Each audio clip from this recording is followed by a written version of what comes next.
నమస్తే అమ్మా. మన ఏపీలో నెక్స్ట్ సీఎం ఎవరైతే బాగుంటుంది అనుకుంటున్నారు? జగన్నాథన్ బాగుంటుంది అనుకుంటున్నాం. దేనికనండి?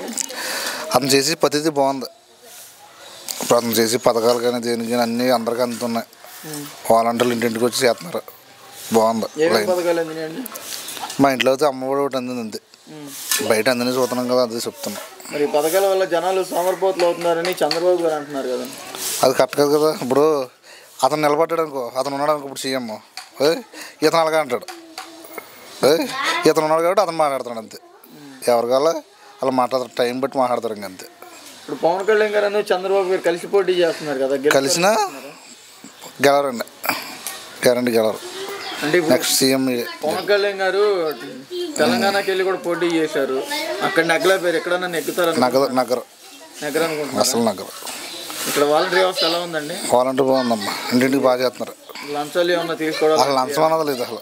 మరి వాలంటీర్ వ్యవస్థ అనేది అనవసరంగా పెట్టారని అంటున్నారు కదండి. అనవసరం ఏముందో, చదువుకున్న వాళ్ళకి ఏది జాబులు లేవు, ఇంకా ఆ రూపంగానే చేసుకుంటున్నారు. ఏదో ఒక 5,000 4,000 ఏదో వాళ్ళ ఇంట్లో కుటుంబం గడుతుంది కదా, ఎవరికి ఏదో ఒకటి పెట్టాడు. దాన్ని బట్టి ఇంటికి ముసలి వాళ్ళకి వాళ్ళలో ఉంటాయి, పెన్షన్ డబ్బులు అయ్యాయి ఇంటింటికి అందుతున్నాయి. ఇక్కడ ఎమ్మెల్యే ఎవరండి? కొట్టుచెత్తున్నారు. ఆయన గారు మంచిగా చేస్తున్నారా? బాగా చేస్తున్నారు. రోడ్ల సౌకర్యం కరెక్ట్గా లేదంటున్నారు కదా. బాగుందమ్మా. ఫస్ట్ మా ఏరియా కదా బాగుంది, రోడ్లు కట్టడం. ఉన్న ఏరియాలో రోడ్లు బాగోలేదు అంటున్నారు, మరి మన ఏరియా బాగానే ఉంది. అయితే ఈసారి కూడా జగన్ గారు వస్తేనే బాగుంటుంది. జగన్ గారు వస్తే బాగుంటుంది అనుకుంటున్నాం. ఓకే. మన ఏపీలో నెక్స్ట్ సీఎం ఎవరైతే బాగుంటుంది అనుకుంటున్నారు? నెక్స్ట్ సీఎం ఆయన అయితేనే బాగుంటుంది. ఈ చేస్తే అవుతాడు. పెళ్లి కానుకలు అందరికి ఇవ్వాలి, అందరికి ఇస్తే. అంటే ఈ పథకాలు ఇవన్నీ బాగా అందుతున్నాయండి మీకు? అందరికి ఇస్తా అన్నీ అంతున్నాయి. పెళ్లి కానుకల వల్ల కొంచెం లేడీస్కి తేడా వచ్చింది. ఆయన ఇచ్చిన డేట్ కాడి నుంచి అంటే అంత ముందు అయిన వాళ్ళకి ఇస్తలే, అవి కూడా ఇస్తే డెవలప్ అందరూ ఓట్లు వేస్తారు. అప్పుడు ఏమేమి పథకాలు అందినా ఒకసారి చెప్తారండి? అమ్మ ఒడి, 18,000, ఈ రుణమాఫీలు, ఈ డోక్రా ఆడవాళ్ళకి, ఆ పిల్లలకి, మొత్తం అన్ని పథకాలు బాగానే వస్తున్నాయి. ఇది ఒకటే కొంచెం తేడా చేశాడు. మరి ఈ పథకాల వల్ల జనాలు సోమరిపోతులు అవుతున్నారని చంద్రబాబు గారు అంటున్నారు. చంద్రబాబు గారు తెంగిన కోట్లు తెంగలేదండి కదా, జనాలకి కూడా తెంగేసాడు కదా. ఇది కూడా చేస్తే జగన్ గారు పర్లేదు, బాగానే ఉంటుంది. పెళ్లి కానుకలు కొంతమందికి ఇచ్చి కొంతమందికి డేట్లు పెట్టాడు. ఆ డేట్లు లేకుండా ఇస్తే మొత్తం అందరూ బాగుంటుంది వాళ్ళకి. మరి ఇప్పుడు చంద్రబాబు గారు పవన్ కళ్యాణ్ గారు కలిసి పోటీ చేస్తున్నారు కదా, గెలుస్తారు అనుకుంటున్నారా? మేమైతే రాడనుకుంటున్నాం. సీఎం అవుతాడు, జగన్ సీఎం అయిపోతాడు. కాకపోతే ఈ పథకాలు కూడా ఇచ్చేయడానికి కొంతమందికి అవి కూడా ఇచ్చేస్తే మొత్తం అసలు ఈ పేరు కూడా సీఎం అవుతాడు. ఇక్కడ వాలంటీర్ వ్యవస్థ ఎలా ఉందండి? బాగానే ఉంది. బాగానే చేస్తున్నారా? ప్రతి నెల ఇంటింటి తిరిగి పెన్షన్లు ఇవ్వడం కానీ, మరి లంచాలు తీసుకుంటున్నారా అని అంటున్నారు కదండి. లంచాలు ఎవరు తీసుకుంటారు? ఎవరు లంచాలు తీసుకుంటారు లేదు, వాళ్ళకి బ్యాంకుల్లో కొట్టేస్తున్నారు కదా, బ్యాంకుల్లో కొట్టేస్తున్నారు కదా. అయితే బాగానే చేస్తున్నారు. బాగున్నారు. ఈ పెళ్లి కానుకలు డేట్లు లేకుండా ఇస్తే ఉన్న వాళ్ళకి కూడా వాళ్ళు కూడా వేస్తారు. ఇక్కడ ఎమ్మెల్యే ఎవరండి? కొట్టిస్తున్నారు. ఆయన గారు మంచిగా చేస్తున్నారా? కొట్టిస్తున్నారు. కొంచెం ఇదే బాగలేదు, చూడాలి, లేబర్ చూస్తలే. నేను ఉంటాను కూడా, నా గురించే నా పని చేస్తలే. ఈ తమ్మనికి వైరించాను తప్ప నా పిల్లకి పెళ్లి కానుక ముందైంది. మరి పెళ్లి కానుక ఏంటంటే సమాధానం చెప్పడం. మరి అలాంటివి చేయాలి. ఎమ్మెల్యే కూడా, అక్కడ మినిస్టర్ గారు కూడా చేయాలి. చూసి సీఎం గారు బాగానే చేస్తున్నారంటే కానీ మధ్యలో వీళ్ళు పెట్టి చేయించాలా. ఏమంటే ఇటు కార్యకర్త ఇటు అని చెప్తే వాళ్ళు చేస్తారు. ఎమ్మెల్యేలు చేయాలి ఇక్కడ.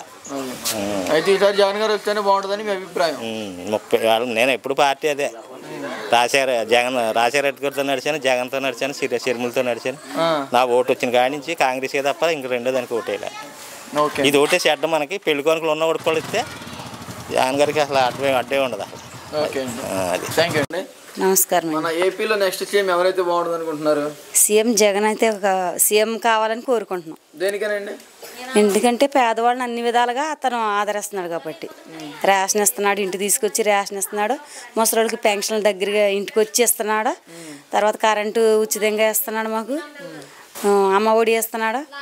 పెద్ద పెద్ద చదువుకున్న పిల్లలకు కూడా చాలామందికి తను విద్యా దీవెన, వసతి దీవెన ఇస్తున్నాడు. కాబట్టి ఇలాగ ఏ ప్రభుత్వం కూడా చేయలేదు, జగన్ అన్నయ్య చేశాడు. కాబట్టి జగనే సీఎంగా రావాలి. ఈ పథకాలు ఇవన్నీ పెట్టారని జనాలు సోమరిపోతులు అవుతున్నారని చంద్రబాబు గారు అంటున్నారు కదా. సోమరిపోతులు ఎందుకు అవుతారు? ఆర్థిక పరిస్థితులు ఆర్థికంగా ఉన్నప్పుడు సహాయం చేసినోడు దేవుడు అవుతాడు. సోమరిపోతులు ఎవరెవరు కష్టపడతాం తప్పదు. రేట్లన్నీ పెరిగినా కొనుక్కోవటం తప్పుతుంది మాకు. కొనుక్కుంటున్నాం కదా ప్రతి విషయంలో కూడాను. నూనె రేటు పెరిగినా, ఏది రేటు పెరిగినా, గ్యాస్ రేటు పెరిగినా, ఏదైనా కొనుక్కుంటున్నాం. ఇంకా సోమరులుగా ఎక్కడ ఉంటున్నారు ప్రజలు? ఆర్థికంగా చాలా సహాయం చేస్తున్నాడు జగన్ అన్న. ఇప్పుడు చంద్రబాబు గారు పవన్ కళ్యాణ్ గారు కలిసి పోటీ చేస్తున్నారు కదండి, గెలుస్తారు అనుకుంటున్నారా మీరు? అస్సలు గెలవరు, అస్సలు గెలవరు. మరి పవన్ కళ్యాణ్ గారు తిడుతున్నారు కదా జగన్ గారిని, ఈసారి మేము గెలిస్తే నడి రోడ్డు మీద కొడతాం ఆయన గారిని. ఎవరిని? జగన్ గారిని కొడతారంట పవన్ కళ్యాణ్. అంత సీన్ లేదు అసలు, వాళ్ళకి టచ్ కూడా చేయలేరు అస్సలు. దమ్ము ధైర్యం కూడా లేదు, మాట అంటాం వరకు వాళ్ళు. ఎందుకంటే అది షార్ట్ని మాటని అంటారు కాబట్టి, డైరెక్ట్గా వచ్చి టచ్ చేయడానికి కూడా అంత అర్హత లేదు వాళ్ళకి. అంత జనసేన ఉంది ఆయన చుట్టూ, అంత బలం ఉంది. అక్క చెల్లెళ్ళకి చిన్న చిన్న పిల్లలు కూడాను అమ్మ ఒడి పథకం తీసుకున్న ప్రతి పిల్లల్లో ప్రతి వారి గుండెల్లో దేవుడుగా ఉన్నాడు జగన్. మరి నారా లోకేష్ గారు అంటున్నారు సైకో జగన్ పోవాలి, సైకిల్ రావాలని అంటున్నారు కదా. అది తిరిగి వాళ్ళకే వెళ్తుంది. అది సైకో కొట్టి సచ్చినారని అనుకుంటా. ఆయన గారు మంచి చేస్తున్నారా? చేస్తాడు.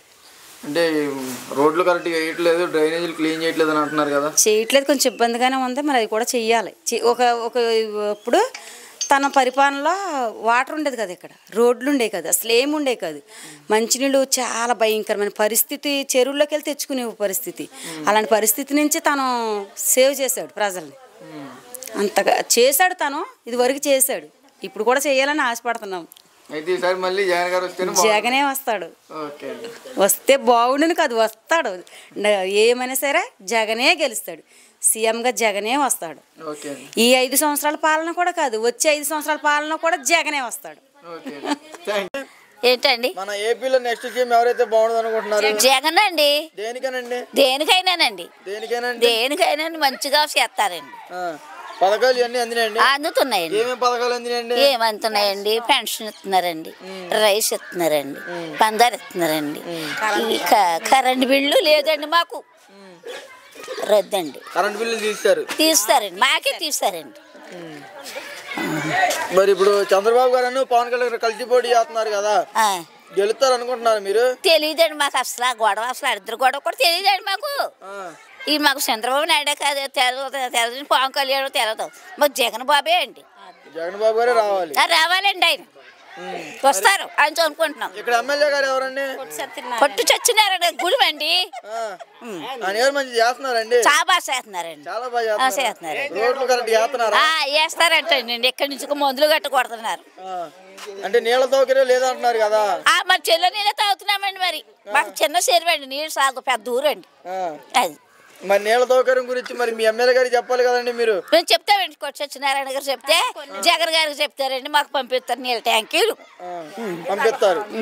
అయితే జగన్ గారినే గెలిపించుకుంటారు? మేము జగన్ గారినే అండి, వేరెవరిని మేమేమండి. అవకాశం లేదు, వేరే ఇవ్వండి. జగన్ బావే అండి, మాకు అన్నం పెడుతున్నాడు అండి. ఓకే అండి.